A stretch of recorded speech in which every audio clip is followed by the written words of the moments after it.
Welcome back to the channel. I have an LZO. It's a 2023? 2023, yeah. Yeah, 2023 has 44,000 miles, and we had to do the timing chain on this one. Let's take a look at it.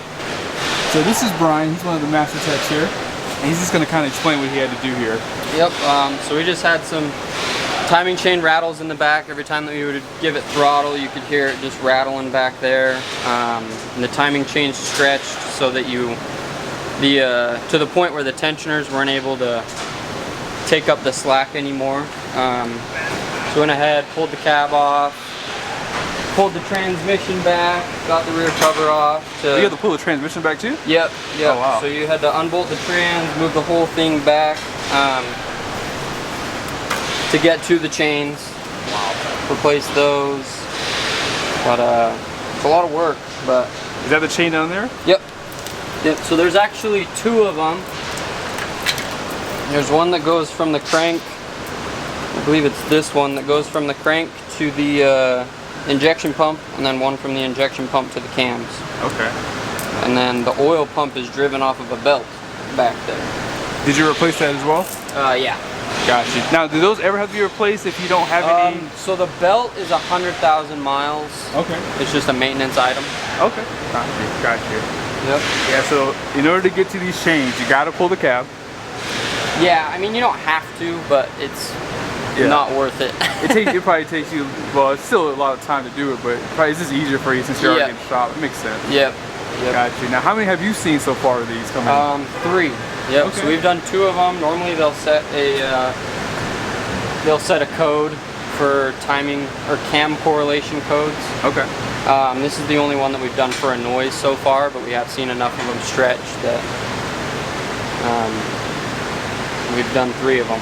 Gotcha. And that's just on the 2023 and newer, I believe. Okay. Have they done any bulletins for the chains? Like, okay, so it's not really a big issue right now. Not yet. Not yet. Well, hopefully, yeah. Yeah, I'm hoping that we don't see a lot of them, because obviously it's, you know, a lot of work. Luckily, the ones that we've done have all been in warranty. Nice. But I mean, as soon as they go out of warranty, it's a pretty hefty bill. Gotcha. No, that makes sense. I mean, it's still a good engine overall. Yeah. We've I haven't seen a ton of issues with them, but you know, they're kind of a pain to work on. But overall, I mean, they're pretty reliable. They have enough power, especially being in a half-ton. Like, oh yeah. Yeah, they get great gas miles. They actually get pretty good gas miles towing too. So, yep. Yeah. So, that's awesome, man. Yeah, I know a couple of people that have them and they love them. So nice. That's good stuff. I appreciate you, Brandon. Thanks for showing this up. Yeah, awesome. for sure. Awesome. If we have time today, I'll try to show you guys them dropping the cab back on the truck. We'll see. But here is the oil pump. This is inside too, which kind of stinks.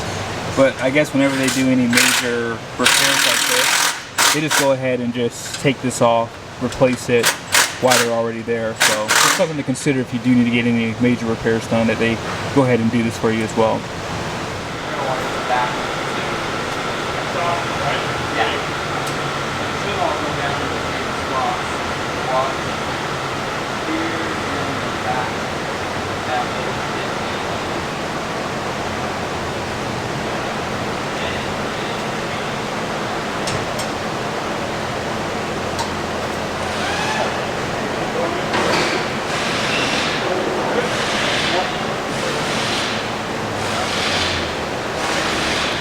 Pretty much a 2-person job to lower down the cab here.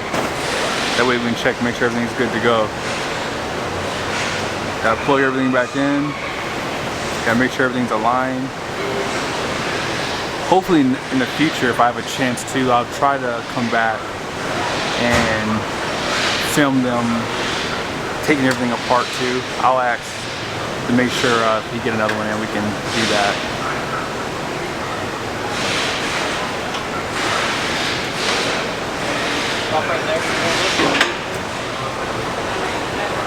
How to get everything perfectly aligned. How to get everything bolted back up.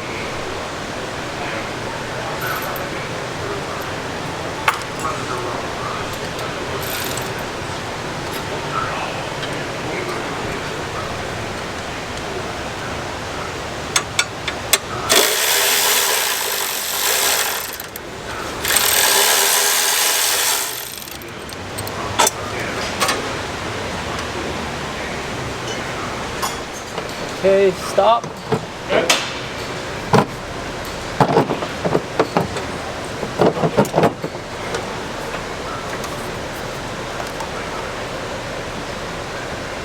Okay, go down a little bit more.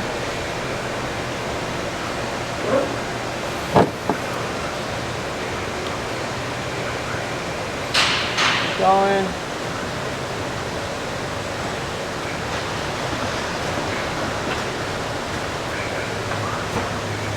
Right there.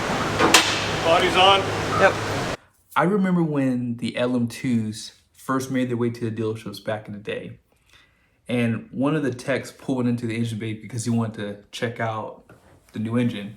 And I remember him saying, this is the most confusing engine bay I've ever seen in my life. And just like looking at where everything was. And as you guys saw in this video here, it just made me laugh because it just seems like GM did not think this through. Like the engineers were like in a rush, like they thought that they had everything good. And the CEO was like, hey, we want to release this engine next month. And they just didn't have enough time to really think through where they're going to put stuff at. So those timing chains are in such a bad spot, as you guys can see. It's not something you're going to be able to do on a weekend project in your garage. It's just not happening. You're going to probably have to have a little bit more skill than you got. So Brian basically said, you know, these engines are pretty reliable. I agree with that too. I have one of my friends, his wife has it in her Yukon. I want to say they're like over 110,000 miles at this point, no issues. That oil pump belt, I've never liked that design. It's inside, which I don't understand why they do that. Ford does something similar with the 2.7 liter EcoBoost. I don't know why they can't figure out a better process for the belts that would be easier to get to and wouldn't require such a major maintenance item for the truck. So again, everything has its pros and cons. Even when you consider the 5.3 and the 6.2 from GM, they're having cam and lifter problems. And I really want to talk about this in this video because I want you guys talking about this too. When you think about these components that keep failing, like the chains on this engine, for example, if you think about those V8s I just mentioned, they're having cam and lifter problems. And those roller lifters are like flattening out, right? And they're failing. Ram has a very similar problem with the Cummins and the 5.7. So with that being said, the hardening process is something that keeps coming up. And we need to talk about this more because even if you maintain your engine, you do all your oil changes, everything is checked off, you make sure everything's done to perfection, you could still have a component fail because it was a defect. Now, when you think about your warranty doesn't replace and repair everything.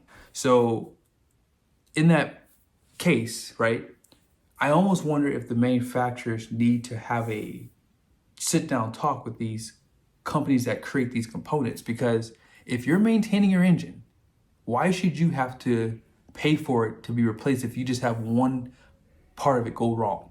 Like a roller lifter, for example. I've seen a lot of roller lifter failures here. And people have talked about the hardening process of these components failing. Again, thinking about this timing chain, they replaced both of the chains. Why are these chains failing before 50,000 miles? This seems like a problem that manufacturers need to take care of. It's almost like cars have been more unreliable ever since 2020, right? Like ever since all the stuff happened back then, from that point until now, you've just seen a lot of just early failures of parts. And it's almost like the manufacturers are just not putting the same quality. So if that's the case, if you want to give us junk, just say it here. I think that you need to increase the warranties to maybe a 7-year, 150,000 mile, because I don't think these components should be failing at 100,000 miles. Personally, I think a roller lifter shouldn't have any issues up until 200,000-300,000 miles. And the manufacturers or the companies that create these parts need to be on the hook for these things, because if you don't know this, warranty pay is different from customer pay. Customer pay is typically a lot more. So a warranty might be in your future if you're concerned about these things. I would recommend looking at a warranty for your car. I don't really normally push warranty on my channel, but I don't disagree with them. I think some people 100% should have a service contract warranty that's extended from, the factory's warranty, because in the event that you do have a failure, at least you're not going to be up thousands and thousands of dollars. But that will pretty much complete the video. If you would like to request Brian for like a major repair that you have, he's pretty efficient, and I want to say that he started on that a couple days ago, in and out, and yeah, really efficient. He's at the Jerry Seiner GMC store in South Jordan, Utah. So yeah, give him a look up if you need some repairs done. He's not going to do oil changes and tire rotations, but if you have other things that need to be done, he might be able to do it too. Peace.